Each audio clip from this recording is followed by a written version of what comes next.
Yo, my people, Millwall CK back in the cut. You know how we fucking do. Pre-match prediction time. Millwall at home tomorrow night against Bristol City. Oh boy, I'm not looking forward to this. Last time we played Bristol was in the Championship last year. Somehow we beat them 4-1. Don't ask me how. I'm not too sure how. I think that was only one of the two or three times where we actually scored one or two or more goals in a game. Um, but for me, this is going to be a different story. Bristol sit currently 8th in the league on 13 points, going well in the Championship this season. On the weekend, just gone, they played Fulham and drew 1-1. Not a bad result at all against a team like that. Us, Draw FC, or Injury FC, as I'm going to call us, because we draw and we get injuries. Injury FC. Played Nottingham Forest, drew 1-1. And I just felt, after going 1-0 up, they got a lucky goal, and then we just didn't respond, or really, I don't really feel like we went for it when they scored. I feel like we just shut up shop and said, cool, the point will do. And that's the story of Gary Rowett's fucking tactical nous. Tactical nous that he ain't fucking got. I'm done with it, brother, man. I'm done with him. He's so fucking negative. He just doesn't do what he was doing when he first came in. If you look back how when Gary Rowett first came in that period from when Neil Harris left in October up until January or whatever it was, or August through till October or whatever the fuck it was, the style of play when he first came in is different now to what it was back then. Don't forget, Davidson left to go manage St Johnston, the fucking brains behind the operation, a fucking tactical genius, assistant manager. I feel like he was pulling all the strings for fucking Gary Rowett. And now Gary Rowett's in the deep end with fucking Barrett, who don't know what the fuck he's doing. We're in the fucking mud. I'm going to keep referring to this. Let's not forget the 3-year plan that Gary Rowett said that he was talking about when he came in and done that big-ass interview, promotion and ting and ting. Big man, this is relegation, cuz. This is going down. This ain't going up. This is going down. The levels have dropped off. I can't even say the levels have dropped off. I feel like the levels have stayed the same, because the level of consistency is still the same off the back of last season. When you look at it and go back and look at all the results from last year, 16 or 17 draws or whatever it was, and about 9 or 10 wins, and the rest were losses. Now, if you look at our record this year, we've got 2 wins, 6 draws or whatever it is, 6, 7 draws, and 2 losses. It don't correlate. It correlates in terms of that draw consistency that we have. And for me, that's not going to get us nowhere now. I've said it to enough people. At what point does it come when you look at these results and look at the amount of draws we've had since 2018-2019 season and say, no, you know what, big man, enough's enough. This ain't no one anymore. Gary Rowett don't win fuck all.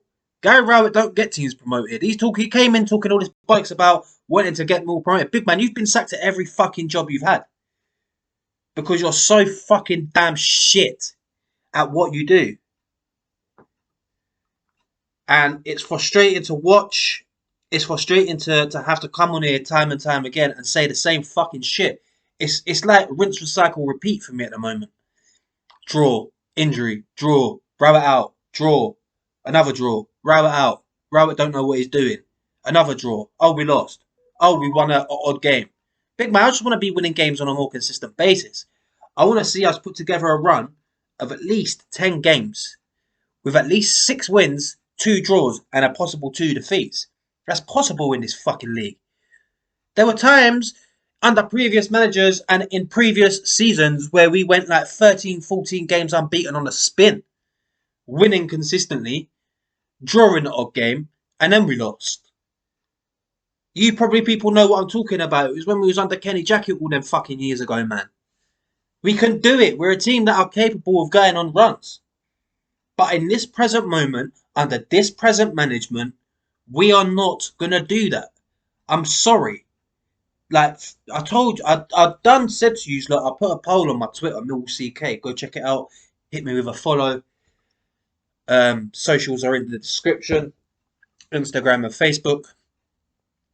That do we cash in on Gary Rowett? Is now the time? After Saturday, I put the poll up. About 48% said cash out, and about another whatever the rest was said wait a little longer. But I don't know what we're waiting for. Do you want to wait till Christmas when we're really in the fucking mud, and then you think, you know what? Boy, this ain't the one. It's not the one already. Don't get it twisted. I'm not feeling this. I'm not enjoying the vibes. There's literally, yeah. A lot of people say that Ole Gunnar Solskjaer at Man United has no tactics and it's just vibes. Listen, that's the same over here, big man. Gary Rowett got no tactics. It's just vibes with him, bro. He literally comes there, turns up, thinks that it's a jolly up, bruv. Nice 90-minute game of football, doesn't give a fuck of what the result is. Vibes, and go back to Derby to go on his yard and see his fucking kids and that. Bruv, fucking stay there, big man. We don't want you back, bro. Fucking, when you're on the touchline writing down your shit little fucking notes, bruv, you could write down your shit little fucking notes, but how about you write up your fucking resignation in a short little number of words, bruv? Fuck off. I'm done, bro. Because I already know, yeah, that this fucking situation here is not going to change. I'm going to repeat myself. It's not going to change. If it changes, I'll eat my hat, bruv. Because that's how confident I am that this is just going to be the same style of football, the same brand, because it's Gary Rowett's way or not at all. It's either 3 at the back or 5 at the back or not at all. He doesn't want to try and switch it up and go 4-2-4 or 4-4-2 or 4-2-3-1. He doesn't know about different styles of formations. He knows about the same damn 2 formations, about the same damn tactics, yeah? And that's it. He just doesn't know anything else. Also, on the next front, Injury FC strikes again, cuz. Conor Mahoney ruled out until fucking after international break. Another injury, cuz. Now, I think this happened in the game against Forest on the weekend. Pretty certain, 100%. But yet again, it boils down to what the fuck are these men doing on a training pitch, cuz? Are you fucking playing NFL with these men? Because they're not robust enough to fucking stay fit, remain fit. I don't expect everyone to remain fit. But we're like 10 games into the season, bro. And we already had like 15 fucking injuries. Tough game tomorrow, man. Tough game. Prediction time. What do I think? Actually, before prediction time, there's just another little topic that I want to talk about that I see on. I've seen like over the last week or so that I haven't really wanted to comment on because I'm a firm believer in if you ain't got nothing nice to say, don't say nothing at all. But because it's been plastered in my face a lot by fucking Millwall FC on Twitter and certain journalists, let's talk about Abdul Malik for a hot sec, bro. That one's left a bit of a sour taste in my mouth, man. There were certain comments that were made on Twitter that I said, what was the point? Because man was training at this club, that club, and the next club. And then someone made a very good point about tribunal and needing to get a fee for my man, so he has to come back with his tail in between his legs. Listen, I'll just say, I believe Abdul Malik is going to be a good talent. It's like Eze that we had on our books. It's like there's certain players that we had on our books. Fred, for instance, I know Fred didn't kind of work out, but shit happens. Them type of players there, Eze. Abdul Malik is going to be another one that we just don't give the time of day to, that are absolute ballers that could fucking do something or add a different dimension to the team. But obviously, Gary Rowett just want to stick with the same dire, dread fucking players, bruv, and not give these young G's a go. Abdul Malik did sign a 1-year contract extension with Millwall, a youth development contract, I think it was. I feel like we were the safe bet for him. Obviously, these clubs have got to go tribunal so that we can get a fee. I fully understand it. But for me, he's gone to all these different other clubs and then no one's gone to the tribunal to pay a fee for him to go sign for the next club. So man's come with his tail in between his legs and I don't know how I feel about it, man. Let me know in the comments what you think about the whole situation. But for me, I don't know. Maybe, hopefully, well, we're never going to see the geezer play like in the first team. Let's be real. So it's just a bit fucking pointless. Should have just fucking, well, no, found a solution for him and go on his business elsewhere. You see me? Um, Prediction. Let's get the prediction out of the way, man. Card. This is what we're all here for. Um, Tough game, as I've said. I firmly believe that this is a L, a L, the L that I smoke, the L that we're going to be smoking, the L that we're going to be putting in the spliff, because that's what we're on. We're going to be putting a spliff, bruv. I think that this is going to be something like 3-1, 3-0. I'm not too sure. Obviously, Cooper was on the bench on the weekend. Wallace was ill. Whether or not Gary Rowett chooses to put these players back in and see what happens. Obviously, Conor Mahoney's now injured. Ojo was back.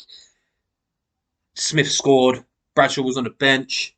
I think Afobe was also on the bench. But these are the type of players that we need to fucking, especially Afobe, as the main striker now, compared to Smith and Bradders.